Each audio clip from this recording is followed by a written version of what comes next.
हाँ जी guys please अपना अपना कैमरा ऑन करें सब लोग। इशाद कुछ कह रहे हो बेटा? Yes sir. सर जो पहला जो टर्म वन का जो टेस्ट था ना उसमें एक डाउट है, एक क्वेश्चन। वो क्वेश्चन एक साथ कौन सा वाला कह रही है जो पहले टेस्ट लिया था? यस सर, जो टर्म वन वाला था वो थोड़े से रह गए थे ना, तो उसका जो बचा हुआ था उसमें डाउट। एक सेकंड निकाल लेता हूँ। हाँ बता बेटा कौन सा क्वेश्चन में डाउट था। बाकी लोग प्लीज अपना कैमरा ऑन करो यार जल्दी से। आरव, आरव, परिका, तनीषा, प्रथम। सर क्वेश्चन एक नंबर। सेकंड बेटा। परीशा, ईशा प्लीज अपना अपना कैमरा ऑन करो गाइस। सर मैं 2 मिनट में कर रही हूँ।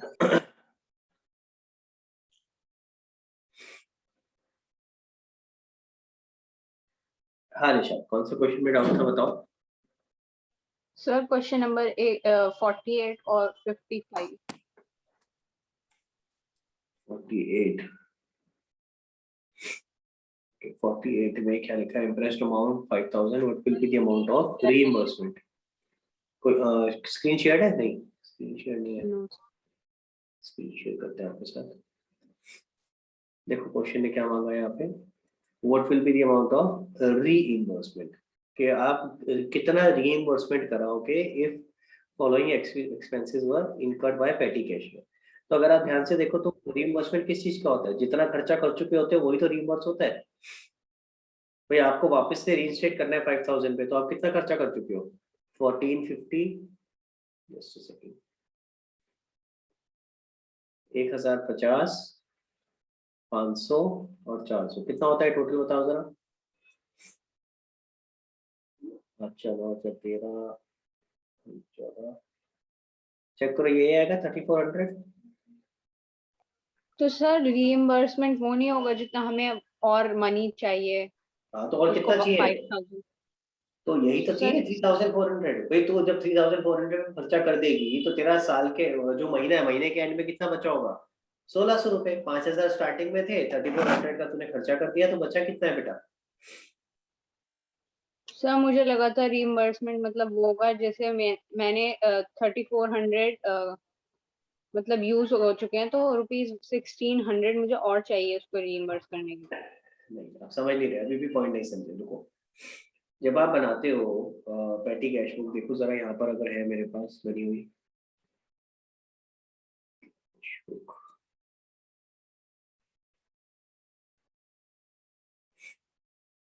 हाँ जी ये देखो, ये पैटी कैश बुक कैसी होती है? आपके पास स्टार्टिंग में कितने थे बेटा निशा? सर क्वेश्चन में जो था गिवन इसमें इसमें पूछ रहा हूँ, यहाँ यहाँ आपके सामने 10,000। 10,000 थे। खर्चा कितना किया आपने टोटल? 1860 का। हाँ। समझ यस आया? सर। बैलेंस बचा 8140। तो आप रीइंबर्स कितना कराओगे, 8140 या 1860? 1860। तो जितना खर्चा किया उतना ही तो रीइंबर्स करा रहे हो कि नहीं करा रहे? तो सर 1860 जो हुआ वो अमाउंट रीइंबर्समेंट अमाउंट हुआ ना। मैं तेरे से पूछ रहा हूँ तू बता। मैंने तो ये लेके किया था कि जितना अमाउंट और चाहिए जो कैश में है वो अब रीइंबर्स। अभी भी आप बात नहीं समझ रहे। आपने पता है क्या लिया है? जो बैलेंस बच गया आप उसको रीइंबर्समेंट लेके चल रहे हो। बैलेंस बचा है यहाँ पे 8140। पहले सिंपल सा लॉजिक समझ जो बता। आप रीइंबर्स कितना अमाउंट करा रहे हो? ये 1860 यही तो रीइंबर्स हो रहा है। इसी को तो मैं टू कैश लिख रहा हूँ। तो 1860 है क्या जो आपका पूरा खर्चा हुआ है? Are you with me on this कि हाँ जो खर्चा हुआ है हम उसको रीइंबर्स करा रहे हैं? क्या मैं स्टेटमेंट बोल सकता हूँ? सर ये खर्चा वाला समझ में नहीं आ रहा, मतलब जितना। बेटा ये देख ना, ये खर्चा कितना हुआ है तेरा पूरे साल पूरे महीने में? 1860। ओके सर समझ में। इसी को तो रीइंबर्स करा रहा हूँ। कितना है रीइंबर्समेंट? 1860। यस। होता क्या है, 10,000 में से 1860 तेरा खर्च हो गया, बच गया 8140। अब मैं अगले महीना जब शुरू करूंगा तो मुझे वापस 10,000 से शुरू करना है। तो रीइंबर्समेंट कितने अमाउंट का लूंगा? 1860 का जितना खर्चा हुआ है। तो मैं एक लाइन ये बोल रहा यस। हूँ, ये लाइन बोल सकता हूँ ना कि जो खर्चा होता है उसी का रीइंबर्समेंट लेते हैं। ये लाइन ठीक है? यस। वापिस आ जाते हैं, देखिए जरा। यहाँ पे देख खर्चा कितना हुआ है। 3400 तो फिर रीइंबर्समेंट कितने का लेंगे? 3400 आई बात समझ में? यस 1600 तो आपका उस महीने के एंड में बैलेंस बचेगा, लेकिन आप रीइंबर्समेंट कितने का लोगे? 3400 का। यस और कौन सा क्वेश्चन था? क्वेश्चन नंबर 55 55 भी देख लेते हैं। क्या है which accounting principle या assumption is followed by Baba enterprise? Baba enterprise कर क्या रहे हैं भाई? बाबा एंटरप्राइज अगर देखें तो कह रहा है डेप्रिसिएशन लगा रहा है ना वो। हाँ जी निशाद, यस बाबा एंटरप्राइज क्या कर रहा है? यस डेप्रिसिएशन लगा रहा है। तो डेप्रिसिएशन में कौन सी assumption फॉलो होती है? आप बताओ इनमें से आपके हिसाब से क्या आंसर होगा? सर मैंने कंसिस्टेंसी किया था क्योंकि वो हर ईयर हाँ, सेम सेम फॉलो कर रहे हैं प्रिंस का तो आपके हिसाब से डेप्रिसिएशन अक्रूवल और गोइंग कंसर्न डेप्रिसिएशन में नहीं लगेगा? नो क्यों? जब हमने गोइंग कंसर्न किया था तब तो सबसे पहला एग्जांपल ही डेप्रिसिएशन समझा था कि भाई अगर हम ये मान के चलते हैं कि हमारा बिजनेस चलता रहेगा चलता रहेगा चलता रहेगा, तभी तो हमारा डेप्रिसिएशन का कॉन्सेप्ट हम लगा सकते हैं। वरना अगर मैं ये कह दूं कि नहीं जी गोइंग कंसर्न तो है ही नहीं, ये अगले 2 महीने 2 साल के अंदर बंद होने वाली है और मैं डेप्रिसिएशन 10 साल का कैलकुलेट कर रहा हूँ, क्या कर सकता हूँ? फिर क्या लॉजिक बनेगा? तो 10 साल तो है ही हमारे बिजनेस के लिए, तो मेरे को उसको 2 साल में खत्म करना पड़ेगा। तो इसीलिए गोइंग कंसर्न अजम्पशन तो मैं लेके चलता हूँ ना यार। और इसी तरह से अक्रूवल अजम्पशन क्या कहती है कि जो आपका क्या नाम है ड्यूरिंग द ईयर के जितने भी खर्चे हैं, चाहे आपने पे किया हो या नहीं किया हो, आप उसको दिखाओगे। और depreciation is again expense which you have to show in your books of accounts. Accrual basis पे तो दिखाते हैं, अगर कैश बेसिस होता है तो डेप्रिसिएशन का खर्चा तो आता ही नहीं। सर इसका आंसर डी होगा। डी होगा क्योंकि इसके अंदर तीनों के तीनों आपके जो क्या बोलते हैं प्रिंसिपल या assumptions है वो लग रहे हैं। ओके ठीक है। यस हाँ जी, और कोई डाउट किसी को? गाइस आज थोड़ा सा आई एम सॉरी, आज थोड़ा सा पार्डन करना पड़ेगा मुझे मुझे ना थोड़ी तबीयत ठीक नहीं है, तो बीच बीच में थोड़ा लगेगा आपको ऐसा कि मैं लेथार्जिक सा फील कर रहा हूँ, तो इट इज ओके। हाँ, तो थोड़ा ऐसे ही जुकाम चलता रहेगा, थोड़ा पता चला मैं हैंकी से अपने बार बार यू नो परेशान हो रहा हूँ, रनिंग नोज है। तो अब मैं तो क्या बोलते हैं वीडियो ऑफ करके नहीं पढ़ा सकता, मुझे तो ऑन ही करना पड़ेगा, तो कांट हेल्प इट। तो please you know pardon that. तो हम आगे करते हैं डिस्कस। तो री रेक्टिफिकेशन वाला चैप्टर के अगर कुछ डाउट्स रह गए गाइस तो मुझे बताओ, वो डिस्कस करते हैं एंड देन क्लोज करते हैं। और बाकी जिन लोगों ने अपना कैमरा ऑन नहीं किया प्लीज मेरी एक रिक्वेस्ट है, शगुन और तनीषा का मैसेज आया हुआ, उनको छोड़ के बाकी लोग प्लीज अपना कैमरा ऑन करें जल्दी से।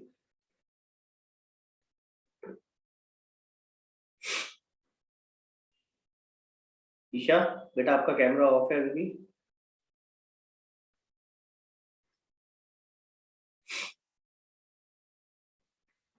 हाँ जी, रेक्टिफिकेशन डाउट्स है बेटा आप लोगों के अभी? किस किस के डाउट्स है रेक्टिफिकेशन चैप्टर में? प्लीज हैंड रेज करो।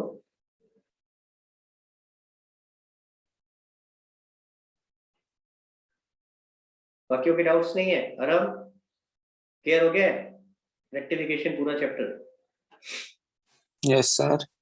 रेक्टिफिकेशन पूरा चैप्टर क्लियर हो गया है? Yes sir.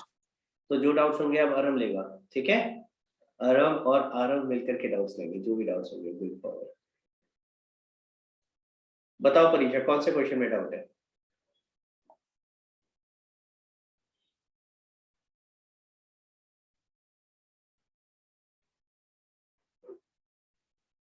थर्टी नाइन्थ का फोर्थ पार्ट।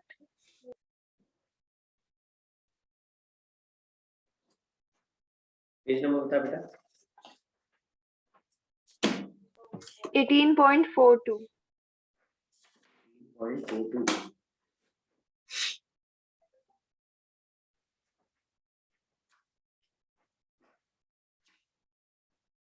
अच्छा कौन सा क्वेश्चन बोला बेटा?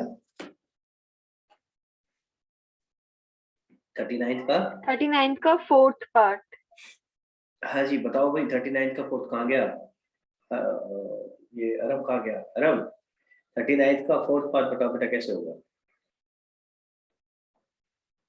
सर अभी पढ़ता हूँ क्वेश्चन। अरे पढ़ता हूँ तो पढ़ के बता, जल्दी से बता। तुम तो कह रहे कर लिए question. goods to the value of 7,000 returned by Prateek were included in closing stock, but no entry was made in the books. तो goods to the value 7,000 returned by Prateek, प्रतीक ने रिटर्न करे, तो हमारे लिए क्या हो गया ये?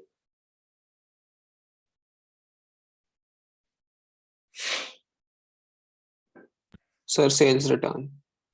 हाँ, क्योंकि हमने माल बेचा होगा पहले प्रतीक को, तभी तो प्रतीक हमें रिटर्न करेगा। परीक्षा यहाँ तक ठीक है? तो सेल्स रिटर्न की एंट्री होनी थी, जो कि अभी तक हमने नहीं करी है।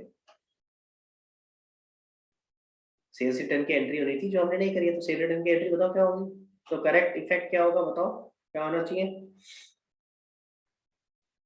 Sales written account debit to suspense account. Suspense क्यों होगा यार? सेल रिटर्न की एंट्री में सस्पेंस आता है? मैं अभी तो करेक्ट एंट्री लिख रहा हूँ, सस्पेंस तो वहां वैसे भी नहीं आ सकता। फोकस करना, क्या बोल रहा हूँ? To Pratik account. पहली बात तो जंप मत किया करो, सस्पेंस यहाँ कैसे आ सकता है करेक्ट एंट्री में? समझ आई मेरी बात? कितना है? 7,000। ये तो होना चाहिए था। अब आपने क्या किया है? आपने कुछ भी नहीं किया। देखो क्वेश्चन क्या कह रहा है, कह रहा है were included in closing stock but no entry was made. Entry कोई नहीं करी है। क्लोजिंग स्टॉक वाली बात को समझाऊंगा अभी, इसका मतलब क्या है, पर एंट्री कोई नहीं करी है। ठीक है, बात समझ आया?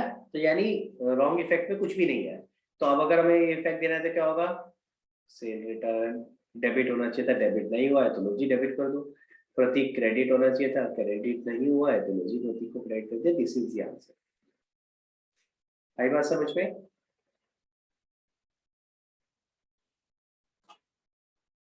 ऋषा Yes sir, बीच में लैग हो गया था। क्लियर हुआ ये वाला, या कहीं दिक्कत है तो बता, दोबारा बताओ। हाँ ये हो गया, ठीक है। और ये बताओ। क्लोजिंग स्टॉक वाला पॉइंट क्या? हाँ, क्लोजिंग स्टॉक वाला पॉइंट समझा देता हूँ। देखो यार, क्लोजिंग स्टॉक की एंट्री आपको याद होगा साल के एंड में होती है। जो हमने क्लोजिंग एंट्रीज करी थी उनमें से एक होती है क्लोजिंग स्टॉक की एंट्री। होती है कि नहीं होती? क्या एंट्री होती है परीक्षा क्लोजिंग स्टॉक की?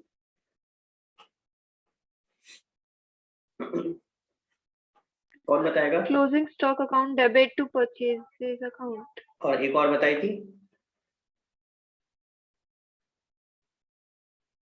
एक वो तो होती है क्लोजिंग ट्रेडिंग स्टॉक, वाली। हाँ, टू ट्रेडिंग अकाउंट। ठीक है, अभी आप आगे जाके सीखोगे trading profit and loss account बनाना सीखोगे, तो ये ट्रेडिंग अकाउंट में जाएगी, क्लोजिंग स्टॉक टू ट्रेडिंग। तो कह रहा है जब ये एंट्री हमने करी, ये एंट्री कैसे होती है? आप फिजिकली वेरीफाई करते हो कि मेरा साल के एंड में कितना स्टॉक है। क्लोजिंग स्टॉक कैलकुलेट कैसे करते हैं? फिजिकली जाकर। यानी हम देखेंगे, मान ले मेरा फर्नीचर का बिजनेस है, तो मैं जाके काउंट करूंगा कि मेरी कितनी चेयर पड़ी है, कितना सोफे पड़े हैं, और वो किस किस प्राइस पे हमने खरीदे थे। तो उस हिसाब से हम कैलकुलेट करेंगे कि एक्चुअली क्लोजिंग स्टॉक कितना है। तो अगर हम देखें, ये सेल रिटर्न की बात कर रहे हैं, सेल रिटर्न की वजह से हुआ क्या होगा? हमारे पास ये 7,000 रुपए का माल वापस आया है।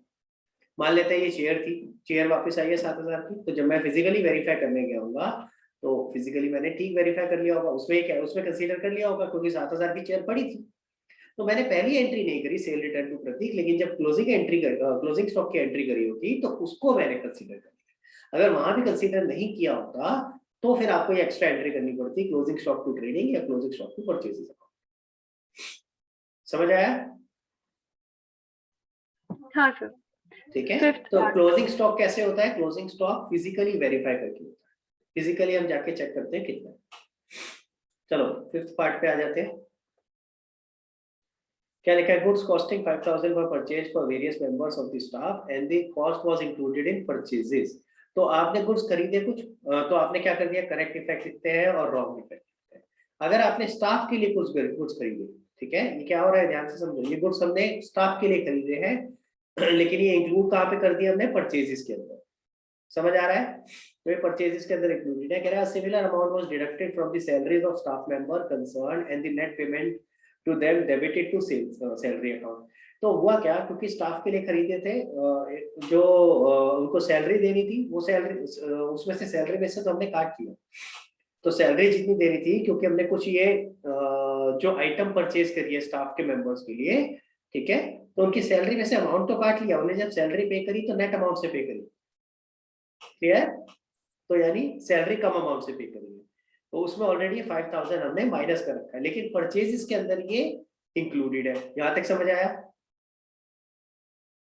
Yes sir. क्लियर? तो जो पेमेंट करी है वो तो ठीक करी है, वो तो हमने माइनस करके करी है। तो टू कैश तो हमारा जब सैलरी में गया है उसमें ऑलरेडी 5,000 माइनस करके किया है। अब ये भी समझ लो होता क्या है जब आप सैलरी पे करते हो तो आपके पास रजिस्टर मेंटेन होता है कि कौन कौन लोग हमारे यहाँ पे एम्प्लॉइज हैं। वहां से आप टोटल करते हो, टोटल निकालते हो कितना अमाउंट है, उसके हिसाब से पेमेंट करते हो। ठीक है, क्लियर? अच्छा, इसका होना क्या चाहिए था? एंट्री बताओ क्या होनी चाहिए थी?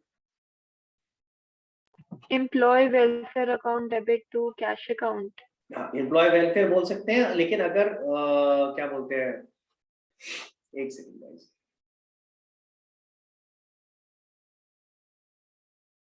जस्ट अ सेकंड गाइस, एक सेकंड होल्ड करना प्लीज।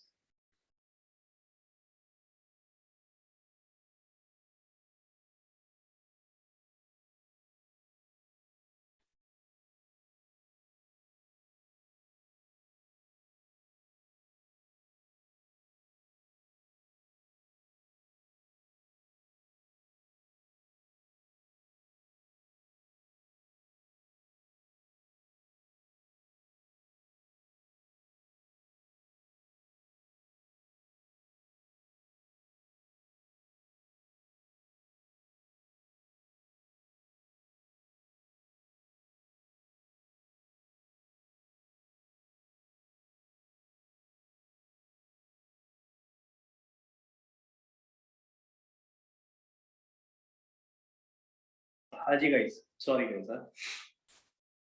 हाँ परीक्षा, क्या बता रहे थे बेटा?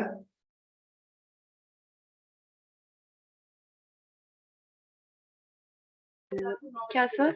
हाँ परीक्षा, क्या होना चाहिए था वो इसके employ entry? Welfare account.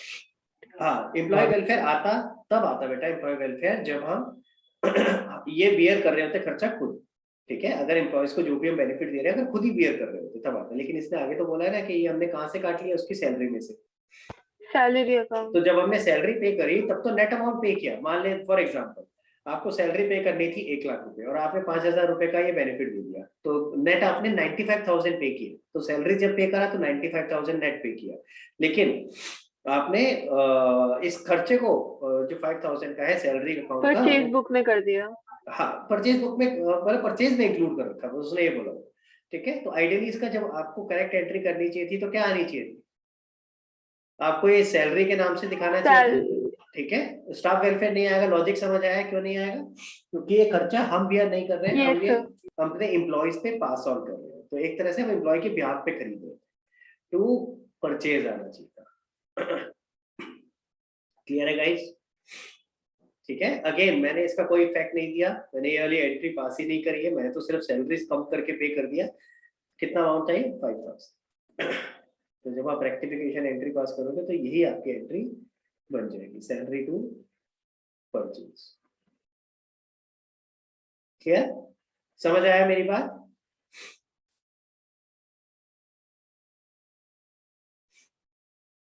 Sir हमने पर मतलब करेक्ट एंट्री इसकी वो होती ना, salary account debit to cash account, और नहीं, जो तो कैश हमने क्यों होगा? करी। तो कैश क्यों होगा बेटा? आप परचेज तो पहले कर चुके हो ऑलरेडी। आप परचेज तो ऑलरेडी पहले कर चुके हो। अब आपको क्या करना था? आपको ये परचेजेस में से ट्रांसफर करना चाहिए था सैलरी अकाउंट। तो परचेज अकाउंट तो या आप अच्छा वैसे समझना चाहते हो कि आप दूसरे तरीके से कहना चाह रहे हो? आप ऐसे कह रहे हो कि सर जब हमने खरीदा होगा तो हमने सैलरी टू कैश करा, ये हमने कर दिया। This is what you are saying? Yes sir, and the incorrect entry would have been purchases to cash. तो बात तो वही हो जाएगी, पहले बात तो वही आ जाएगी। ऐसे कर रहे हैं हाँ बस वही तो पूछ। कैश कैश कैंसिल हो जाएगा, परचेज नीचे आ जाएगा, तो रेक्टिफिकेशन हाँ। एंट्री तो तेरी वही पड़ेगी। तो डिपेंडिंग अपॉन आप किस तरीके से सोच रहे हो। मैंने जो सोचा था ऊपर करेक्ट एंट्री में, मैंने क्या सोचा था कि पहले कैश परचेज की एंट्री ऑलरेडी हो, जो भी परचेज करा उसकी एंट्री ऑलरेडी हो चुकी है। अब सेकंड एंट्री जो करनी चाहिए थी मुझे, उसको ट्रांसफर करना चाहिए था टू सैलरी अकाउंट, वो नहीं हुई है। ठीक है, तो अल्टीमेटली कुछ भी आप कोई सा भी मेथड लगा लो, एंट्री आपकी रेक्टिफिकेशन एंट्री वही आएगी, सैलरी टू परचेज। हाँ जी, अगला बताओ बेटा। 6th part. 6 में क्या लिखा है देखो जरा। कह रहा है credit purchase of old machinery from Sohan for rupees 1,70,000 entered in purchase book as purchases from Mohan. तो क्वेश्चन नंबर कौन सा ये 39 का 6th। करेक्ट एंट्री, हाँ जी, credit purchase of old machinery from Sohan. तो क्या एंट्री होनी चाहिए बेटा? Machinery account debit to Sohan 2 lakh. Machinery debit to Sohan 2 lakh पे 1,70,000 है ना? 170 plus 30. अच्छा, ना? आगे 30 आगे 30 repairing. और बोल रहा है, पेड एज रिपेयर चार्जेस और reconditioning of new purchase second hand machinery was debited. ठीक है, तो टोटल 2 लाख रुपए से यहाँ पे आना चाहिए था। मशीनरी टू सोहन 2 लाख, और आपने क्या कर दिया? आपने एक तो इसको परचेज बुक में डाल दिया, तो परचेज बुक में डालने से इफेक्ट क्या हो गया? रिकॉर्ड ही गलत कर दिया, तो यानी परचेज टू सोहन हो गया। Am I correct? To Mohan. Mohan कर दिया, सॉरी, परचेजेस फ्रॉम मोहन कर दिया, sorry sorry sorry, my mistake. तो हमने यहाँ कर दिया परचेज टू मोहन, कितने से वो भी 1,70,000 की जगह 7,10,000। 7,10,000. क्लियर है यहाँ तक? और उसके अलावा Yes, आगे sir. भी गलती करी है, 30,000 paid as repair charges on reconditioning of the new purchase machinery at machinery on second hand machinery were debited to general expenses account. तो हमने कहाँ पे डेबिट कर दिया? जनरल एक्सपेंसेस, डेबिटेड लिखा बेटा, तो इसको मान के चलते कि सोहन में तो ठीक किया होगा। गाइस एक सेकंड होल्ड करना प्लीज, सॉरी यार, जस्ट अ सेकंड।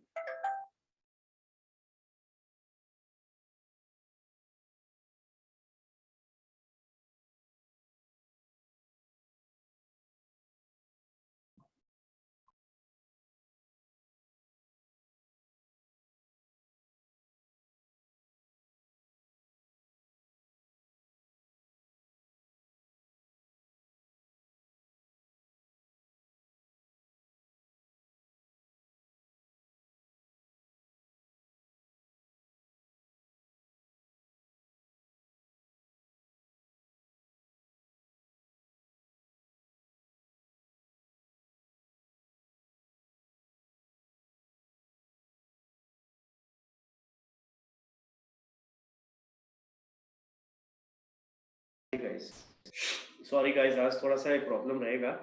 हाँ परीक्षा, क्या पूछ रहे थे बेटा? हाँ, हम सेकंड वाली एंट्री का इफेक्ट देख रहे थे।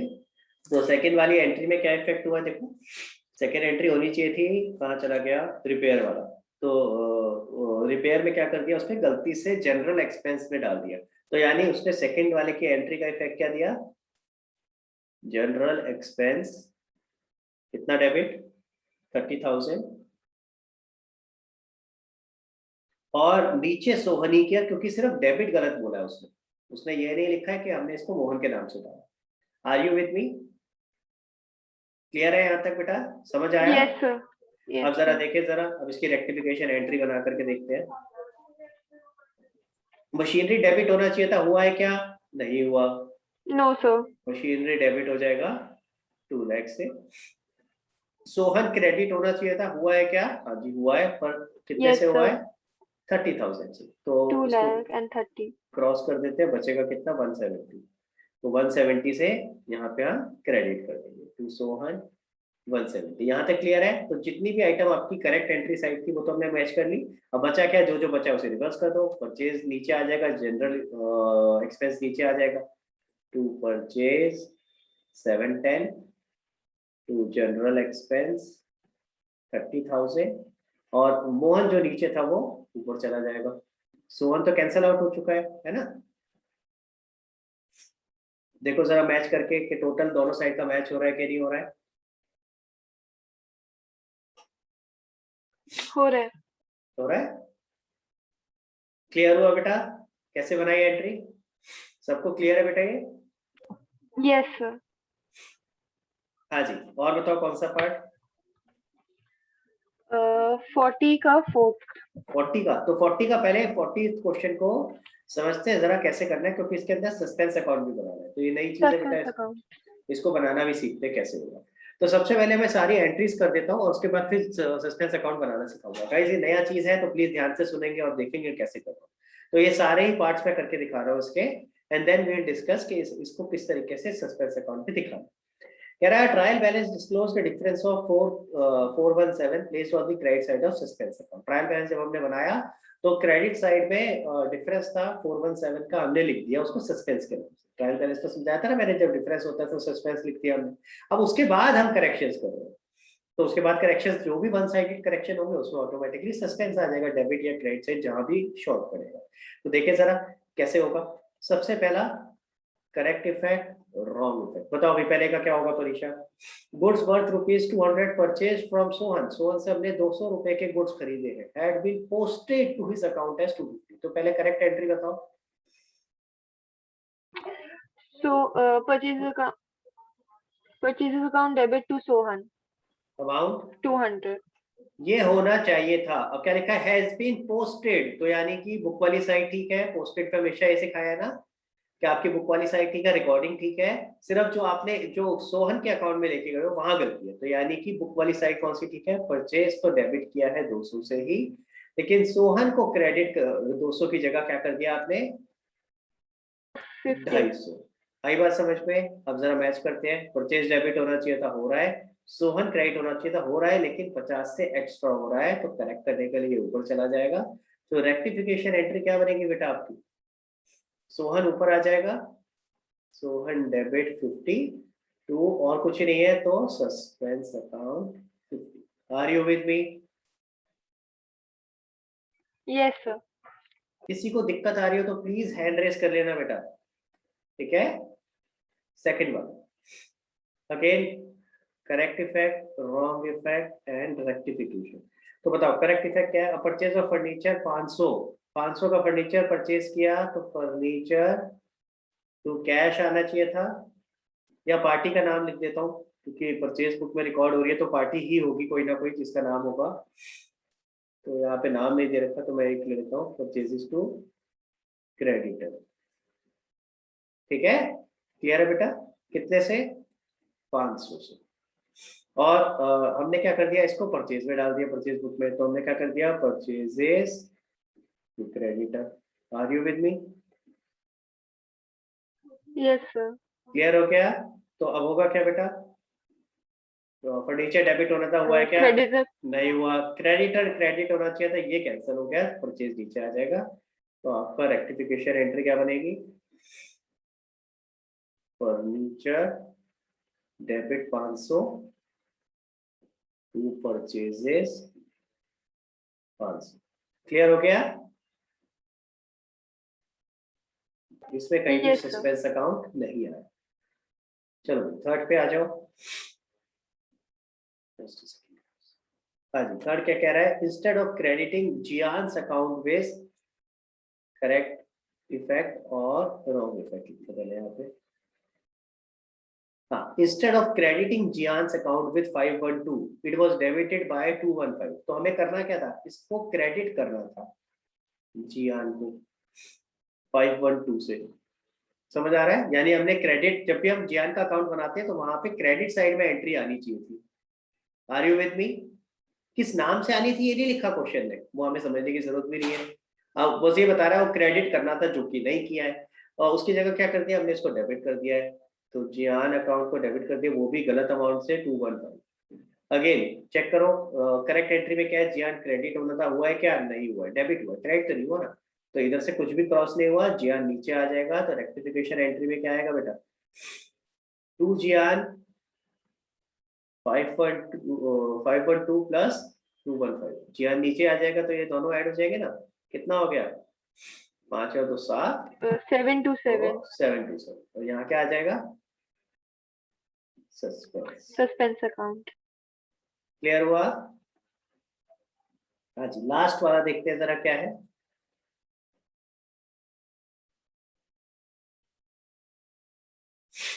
हाँ जी, फोर्थ का क्या होगा बताओ, goods worth ₹130 return by Gian were entered in sales book. उसने रिटर्न करे थे जियान ने, तो कौन सा हो गया ये, क्या एंट्री होनी चाहिए थी,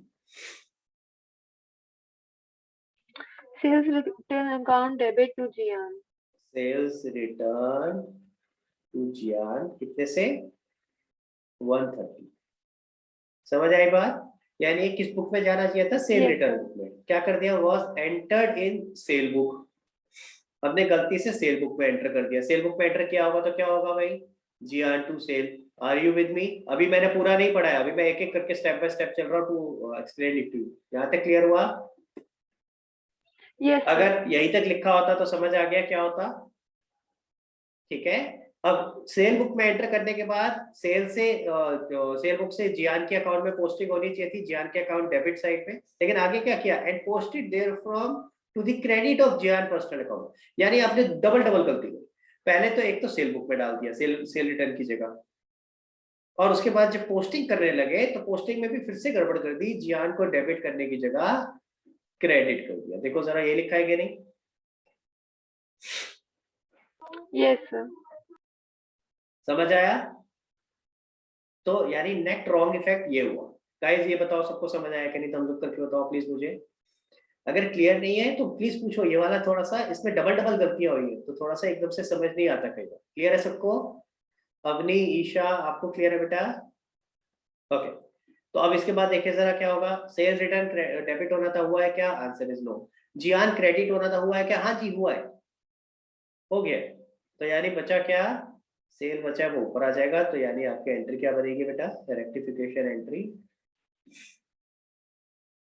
cell return debit 130, sales debit 130, और 2 में क्या आ जाएगा, कुछ नहीं है तो सस्पेंस 260। हाँ जी, are you with me? Yes, sir. यहाँ तक सबको क्लियर है बेटा? अब अपने को क्या करना है, अब अपने को रेक्टिफिकेशन एंट्री पास करनी थी, वो तो कर दी, उसके अलावा एक सस्पेंस अकाउंट बनाना। तो मैं एक लेजर अकाउंट बना के दिखा रहा हूँ आपको।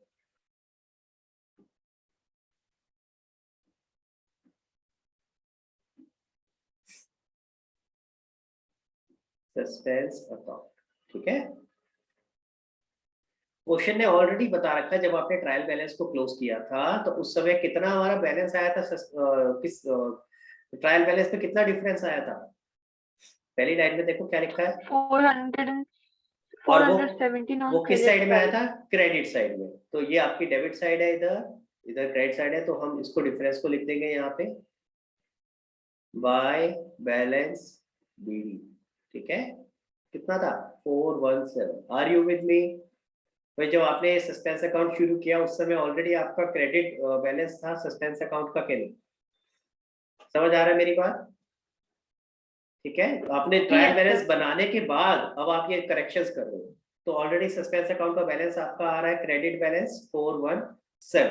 अब एक एक करके देखते हैं, जो जो रेक्टिफिकेशन एंट्री पास करी है उसमें किस किस में सस्पेंस आ रहा है। पहली एंट्री में आ रहा है, देखो सस्पेंस अकाउंट आ रहा है ना, सोहन टू सस्पेंस। तो सस्पेंस पे क्या पोस्टिंग होगी इसकी, by Sohan 50। Are you with me? समझ आया? सस्पेंस अकाउंट में पोस्ट करेंगे तो क्या होगा, बाय सोहन 50। तो करते हैं जरा, बाय सोहन 50। क्लियर हुआ? आगे चलते हैं जरा। अगला देखो, फर्नीचर टू परचेज, सस्पेंस है क्या कुछ यहाँ पे परीक्षा?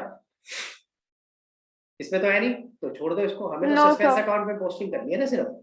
अगले वाले में है सस्पेंस टू जियान, तो सस्पेंस में क्या जाएगा, Yes, sir. To Jian. To Jian 727। 727. तो यहाँ लिख देते हैं भाई, टू जियान 727। क्लियर हो गया? ठीक है, और आखिरी Yes, sir. लास्ट वाले में देखो, यहाँ भी सस्पेंस है, तो यहाँ क्या आ जाएगा, by sale return and by sales. By Sales. Sale return और बाय कितना कितना आया, 130 एंड 130। चेक करो जरा दोनों साइड मैच हो रही है कि नहीं हो रही। परीक्षा एक बार म्यूट करो बेटा, शोर आ रहा है पीछे से। हाँ, क्रेडिट साइड का टोटल देखते हैं, 417 प्लस 50 प्लस 130 प्लस 130 कितना आ गया, 727। तो भाई दोनों साइड हमारी मैच हो गई, क्रेडिट साइड और डेबिट साइड दोनों की दोनों हमारी मैच हो गई। इसका मतलब जो भी डिफरेंस था हमारा वो सारा आइडेंटिफाई हो गया है। ठीक है, समझ आई मेरी बात? तो जो भी हमारा सस्पेंस अकाउंट का डिफरेंस था वो सारा का सारा हमारा आइडेंटिफाई हो गया है, हमने उसकी सारी करेक्ट एंट्रीज पास कर दी है। तो जब ये एंट्रीज पास कर दी होगी उसके बाद सस्पेंस अकाउंट का डिफरेंस खत्म हो जाएगा। क्लियर हुआ गाइस? ठीक है, देखो हमने सस्पेंस शुरू Yes, किया था कितने से, 417 रुपए से शुरू किया था। अब उसमें जो भी है हमारे डिफरेंसेस थे वो सारे खत्म हो गए, जो रेक्टिफिकेशन एंट्रीज पास करी उसकी वजह से 417 का डिफरेंस खत्म। क्लियर?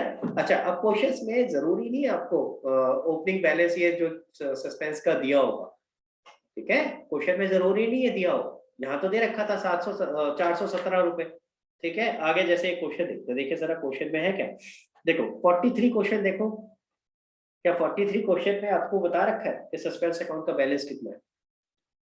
बस ये बताया कि हाँ कुछ डिफरेंस था वो हमने सस्पेंस में डाल दिया है, लेकिन ये तो बताया नहीं है कि कितना डिफरेंस था और डेबिट डिफरेंस था या क्रेडिट में डिफरेंस था।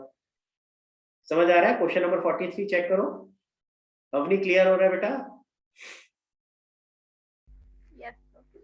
तो क्वेश्चन 43 में देखो आपको ये तो बताया सस्पेंस अकाउंट खोला हुआ है, लेकिन इसमें डिफरेंस कितना है सस्पेंस का ये नहीं होता। तो ऐसे केस में क्या करेंगे? अब मान लो इसी क्वेश्चन में, क्वेश्चन 40 में ही आपको अगर ये 417 रुपए नहीं बताए होते, 417 रुपए अगर ये नहीं होते, जिसको मैंने ये हाईलाइट किया है, तो ये एंट्री नहीं आ रही होती आपकी। Are you with me? ठीक है, तो आप क्या करते बेटा, ध्यान से सुनना मेरी बात। जब आपको डिफरेंस नहीं दे रखा है कितना था, तो ऊपर की एक रो पूरी छोड़ देनी है, ऊपर की एक रो पूरी छोड़ देनी, क्योंकि मुझे नहीं पता कि डेबिट बैलेंस आएगा या क्रेडिट बैलेंस आएगा, कुछ बताया ही नहीं क्वेश्चन ने। तो डेबिट साइड में लिखूंगा बैलेंस बीडी या क्रेडिट साइड में लिखूंगा, मुझे नहीं पता, तो मैं इसलिए पूरी एक रो छोड़ दूंगा, और उसके बाद जहां जहां सस्पेंस आ रहा था एंट्रीज में, रेक्टिफिकेशन एंट्रीज में, उसको मैं पोस्ट कर दूंगा। तो ये पोस्ट हो गया सारा का सारा, हो गया कि नहीं हो गया? अब जैसे आप अकाउंट को बैलेंस करते थे सेम तरीके से बैलेंस करोगे, बस फर्क क्या आएगा, बैलेंस सीडी लिखने की जगह उस अमाउंट को जो बैलेंस है उसको बैलेंस बीडी लिखे। देखो जरा कौन सी साइड ज्यादा है बेटा, परीक्षा कौन सी साइड ज्यादा है? Debit side. तो डेबिट साइड का टोटल लिया 727, ऑटोमेटिकली यहाँ भी टोटल आ गया 727, और जब आप माइनस करोगे तो आपका बैलेंस यानी कराएगा 417, क्योंकि यहाँ बैलेंस आ रहा है तो मैं लिखूंगा बाय बैलेंस बीडी। अगर मेरा अपोजिट साइड में डेबिट साइड में आ रहा होता बैलेंस, अगर क्रेडिट साइड ज्यादा होती तो मैं लिख देता टू बैलेंस बीडी। समझ आया? मैं बीडी क्यों लिख रहा हूँ, सीडी क्यों नहीं लिखा मैंने? क्योंकि ये आपका स्टार्टिंग का डिफरेंस है जो कि आपका सस्पेंस अकाउंट में आ रहा हो। क्वेश्चन अगर नहीं दिया है अमाउंट कितना है, तो इस तरीके से आपको खुद निकालना। क्लियर हो गया? चल सकते हैं आगे? Yes sir. हाँ जी, पहले मैं डाउट लेता हूँ ईशा और निशा का। ईशा बताओ बेटा क्या डाउट है?